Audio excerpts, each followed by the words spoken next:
Good evening, friends. So let's discuss the meaning and features of a company. What's a company?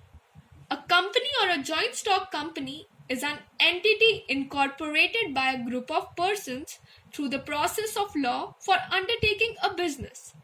So basically, a company is also known as a joint stock company, which is incorporated or registered by a group of persons for undertaking a business. According to Section 2, subsection 20 of the Companies Act 2013, company means a company incorporated under this act or under any previous company law. Under this act means that whatever act is enforced in the country right now. So let's now have a look at definitions by different authors. According to Chief Justice Marshall, a joint stock company is an artificial person, invisible, intangible, and existing only in the eyes of the law. So he wants to convey that a company is an artificial person which cannot be seen nor can be touched and exists only in the eyes of law. According to Lord Justice Lindley, a company is defined as a company is an association of many persons who contribute money or money's worth to a common stock and employed for a common purpose. The common stock so contributed is denoted in money and is capital of the company. The persons who contributed or to whom it belongs are members. The proportion of capital to which each member is entitled is his share. Shares are always transferable, although the right to transfer is often more or less restricted. So now let's discuss the features of a company in brief. The first one is incorporated association, the other is separate legal entity, then limited liability, then separate property, perpetual succession, transferability of shares, the other one is common seal, capacity to sue and be sued.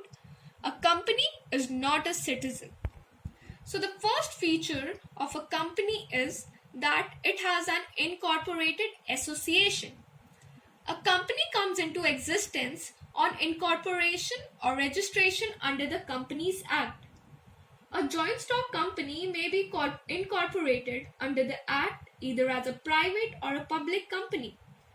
So minimum number of persons required for incorporation in case of a public company is 7, and that in case of a private company the number is 2. However, Section 3 of the Companies Act 2013 permits formation of the one-person company also. So a new concept of one-person company has been incorporated in the Companies Act 2013. This concept is widely accepted in developed countries like the UK and one of our neighboring countries, China. So as the name suggests, it means a company which has only one person as a member and where legal and financial liability is limited to the company only and not to the person. That is, the liability is limited. The other characteristic of a company is that it has a separate legal entity.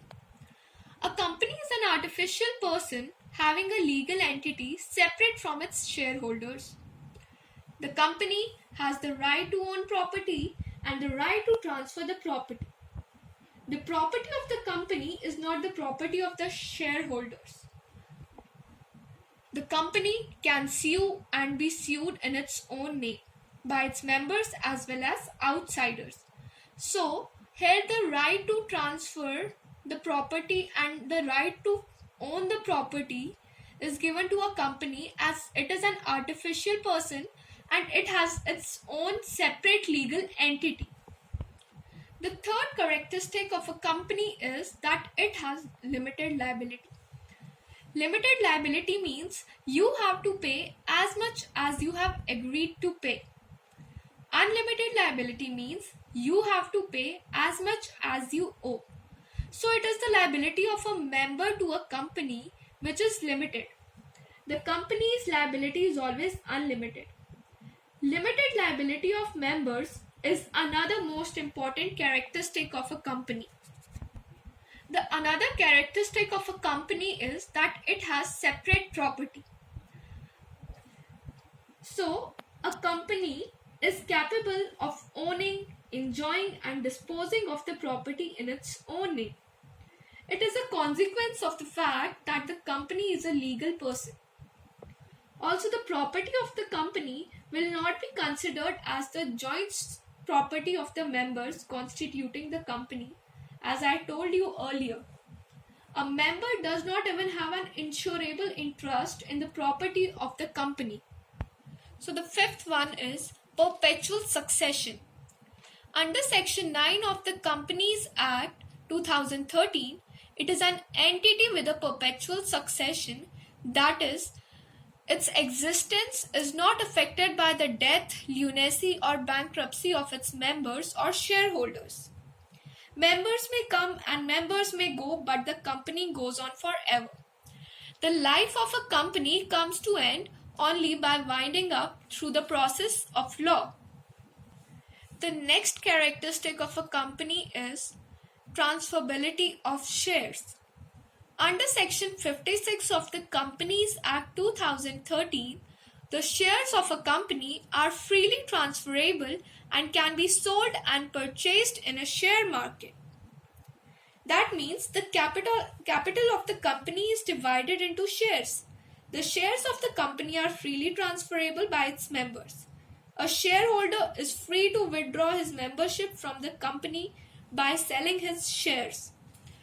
But in case of a private company, there are certain restrictions and not prohibitions on transfer of security. The next characteristic is common seal. Being an artificial person, the company cannot sign. Therefore, there is a need for common seal with its name engraved on it. So as a company is an artificial person, it cannot sign its name on a contract. So it functions with the help of a seal. So we can say that common seal is used as a substitute for its signature.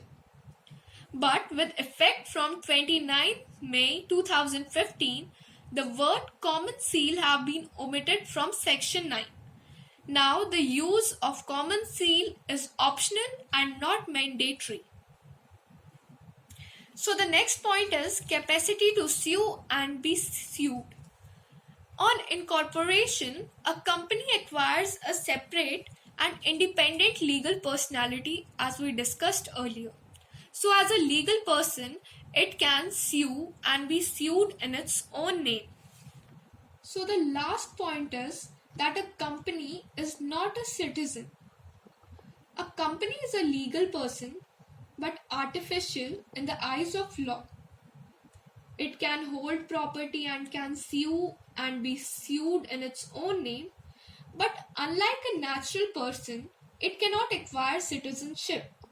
There is no provision in the Companies Act or in Constitution conferring citizenship on a company. So guys, in our next video, we will discuss the stages in formation of a company and the different types of companies. So thank you so much.